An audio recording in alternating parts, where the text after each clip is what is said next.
Imagine a man so rich that the mere act of giving away money broke an entire country's economy. No, this isn't fiction. This isn't a story about Jeff Bezos, Elon Musk, or any modern-day billionaire. This is the story of a man from 14th century Africa, a king whose wealth was so immense, so unimaginable that historians today struggle to put a number on it. He didn't inherit tech empires, nor did he own oil fields. His power came from gold, mountains of it.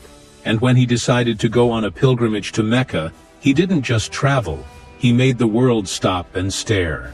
With tens of thousands of followers, camels loaded with pure gold, and a generosity that stunned empires, he became a legend. But here's the real mystery. Why have you never heard of him? Why isn't his name as famous as Napoleon, Caesar, or Alexander the Great? Who was this forgotten titan of history? And what did he do that no European king could ever dream of? This is the story of Mansa Musa, the African king who outshined them all.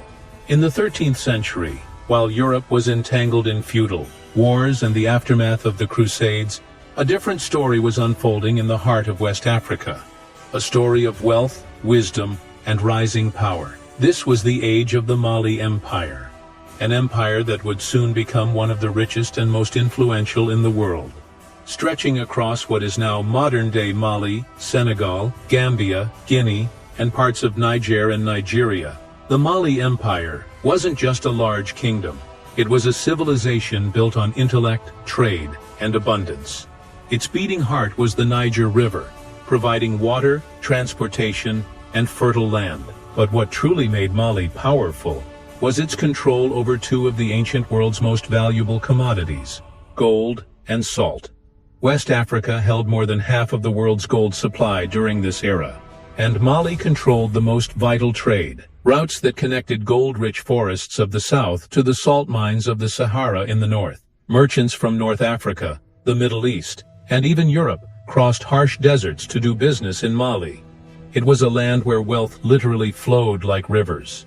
At the center of this empire was a powerful dynasty. Mansa Musa's family belonged to the Keita dynasty, which had ruled Mali since its founding by the legendary king Sundiata Keita. Musa wasn't the first in line for the throne. In fact, he became ruler in a most unexpected way.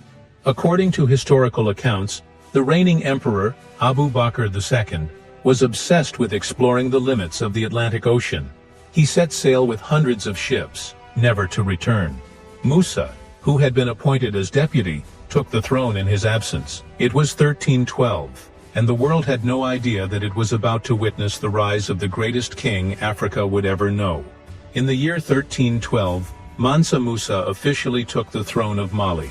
The empire was already wealthy, but it was under Musa's leadership that Mali would reach its golden age, both literally and figuratively. Musa didn't waste time asserting his authority. His rule began with a mission: to strengthen the empire from within.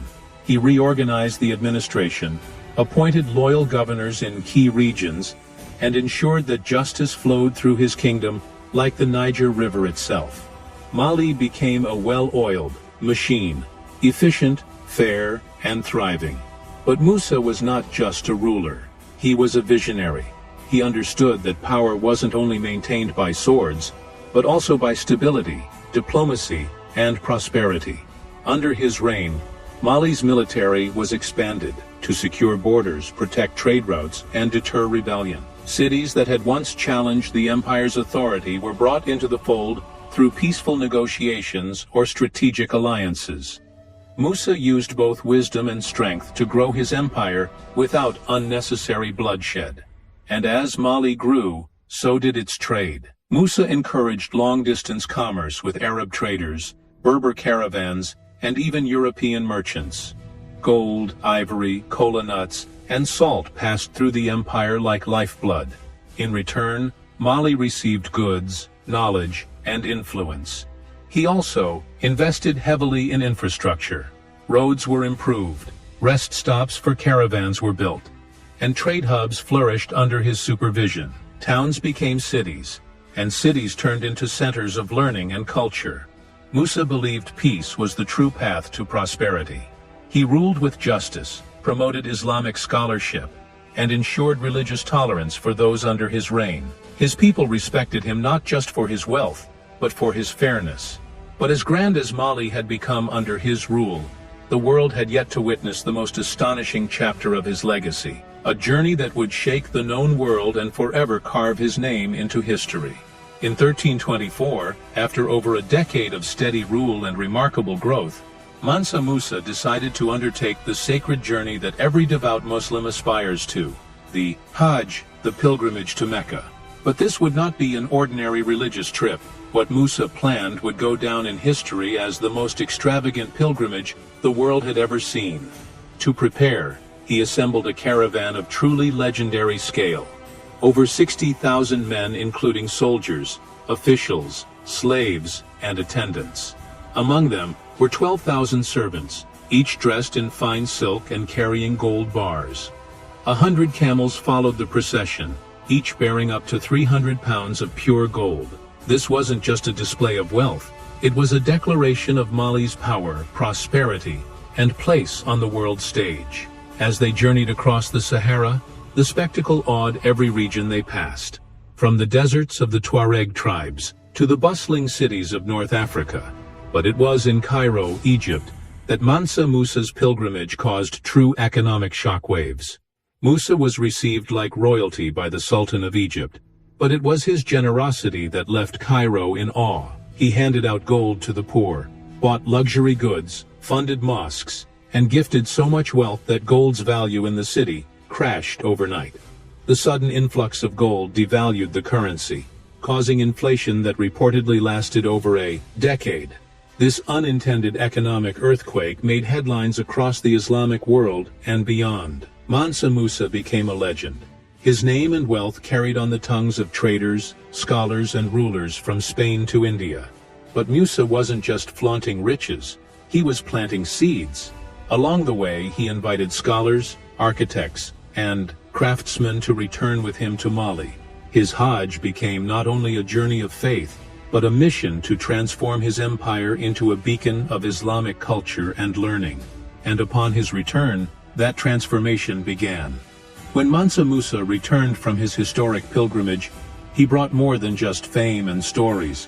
He brought a vision to make Mali not only the richest empire in the world, but also one of the most enlightened. And at the heart of that dream stood one legendary city, Timbuktu. Timbuktu was already a modest trading post, strategically located near the Niger River and along key trans-Saharan trade routes. But under Mansa Musa's command, it was transformed into something extraordinary, a glittering hub of commerce, culture, and Islamic scholarship that would rival the greatest cities of the Islamic world. Using his immense wealth, Musa commissioned grand buildings, starting with the Jingareber Mosque, a masterpiece designed by the Andalusian architect Abu Ishaq es-Saheli, whom Musa brought back from Mecca. Built from mud bricks and wooden beams, the mosque stood as a beacon of faith and architectural genius. And it still stands today. But Musa didn't stop there. He built madrasas, Islamic schools, libraries, and research centers, filling them with scholars from Egypt, Morocco, and the Middle East. Thousands of manuscripts were collected, on subjects ranging from astronomy and medicine to law and mathematics. Timbuktu became a magnet for scholars, theologians, and poets, earning it the nickname, the City of Gold and Learning. Under Musa's reign, literacy and education flourished. Children of nobles and merchants were educated alongside scholars from distant lands. Debates and lectures echoed through courtyards. Mali was no longer just rich, it was intellectually radiant. And while European capitals struggled through the Dark Ages, the people of Mali walked streets lined with booksellers and scholars. Knowledge was power, and Mansa Musa wielded it wisely. Through Timbuktu, Musa ensured his legacy would extend far beyond his lifetime. He didn't just want to be remembered as the richest man to ever live. He wanted to be remembered as a king who brought light to his empire. And indeed, his empire would shine for decades to come. By the time Mansa Musa returned to Mali, the world had already begun whispering his name. But those whispers quickly turned into roars. His legendary pilgrimage had ignited the imagination of distant lands, and for the first time, a West African king became a global icon. Arab historians and travelers wrote detailed accounts of Musa's journey and generosity. Chroniclers like Al-Umari, who interviewed people who had met Musa in Cairo, described his wealth as incomprehensible. These tales spread rapidly across North Africa and the Middle East, capturing the attention of merchants, monarchs, and mapmakers alike. In 1375, just decades after Musa's reign, a Spanish mapmaker drew the Catalan Atlas, one of the most important medieval maps of the world. And right there, in the center of West Africa, was the image of a black king seated on a golden throne, holding a nugget of gold in one hand and a golden scepter in the other. The inscription read, "This is the richest and most noble king in all the land." Through these depictions, Europe, long ignorant of sub-Saharan Africa, was introduced to a powerful reality. Africa was not a dark, uncivilized land. It was home to empires, scholars, cities, and kings who possessed wealth beyond imagination. Mansa Musa's fame changed perceptions. His story was a powerful counter-narrative to the rising Eurocentric worldview. It was a reminder that the wealth of the world was not held solely by Rome, Cairo, or Constantinople, but also by the mighty cities of Mali. More than just economic influence, Musa's reign opened cultural and intellectual exchanges between Africa and the broader Islamic world. Mali became a bridge, not just of trade, but of ideas, architecture, and art. Even centuries later, when the world was colonizing and carving up Africa, the memory of Mansa Musa endured. A reminder that long before foreign empires arrived, Africa had kings like Musa, who ruled with wisdom, built with vision, and gave with open hands. All great stories must eventually face their twilight. And for Mansa Musa, that moment came around the year 1337, when the mighty emperor who had reshaped Mali, astonished the world, and lit up the sands of West Africa, took his final breath. The exact circumstances of his death remain unclear, but what is known is this: his passing marked the end of an era. Musa had ruled with unmatched brilliance, combining the power of gold with the wisdom of faith and diplomacy. But after his death, maintaining that greatness proved to be an impossible task. His son, Maga, took the throne, but lacked the vision and leadership of his father. Mali still remained powerful for years to come, yet the signs of decline slowly crept in. Internal power struggles fractured the unity Mansa Musa had worked so hard to build. Rival provinces began asserting their independence, and the once flourishing trade routes shifted to new centers of power. Over time, external threats also chipped away at Mali's might. The Songhai Empire, once a vassal state under Musa, began to rise, eventually overtaking key cities, including Timbuktu. By the 15th century, the golden age of Mali was fading into memory. But Mansa Musa's legacy refused to disappear. His name lived on in manuscripts, mosques, and myths. His transformation of Timbuktu into a center of learning would inspire scholars for centuries. His generosity during the Hajj became a cautionary tale of wealth and unintended consequences, and his vision of a united, enlightened African kingdom became a symbol of pride for generations that followed. Even today, Mansa Musa's story challenges the narrative that Africa had no history before colonization. His empire stood tall at a time when much of the world was in turmoil. And while the Mali Empire eventually crumbled, the legend of its greatest king still stands, unshaken, unforgettable, and utterly unmatched. Centuries may have passed since Mansa Musa walked the earth, but his legacy continues to ripple through time, reverberating in books, architecture, academic circles, and now, even popular culture. In today's world, where billionaires dominate headlines and wealth is measured in billions of dollars, the question is often asked, who was the richest person in history? Economists and historians frequently point to one name, Mansa Musa. Adjusted for modern inflation, his wealth is often estimated in the hundreds of billions, if not trillions, making him arguably the wealthiest individual to ever live. But Musa's influence goes far beyond numbers. He's become a symbol of Africa's forgotten power, intelligence, and sophistication.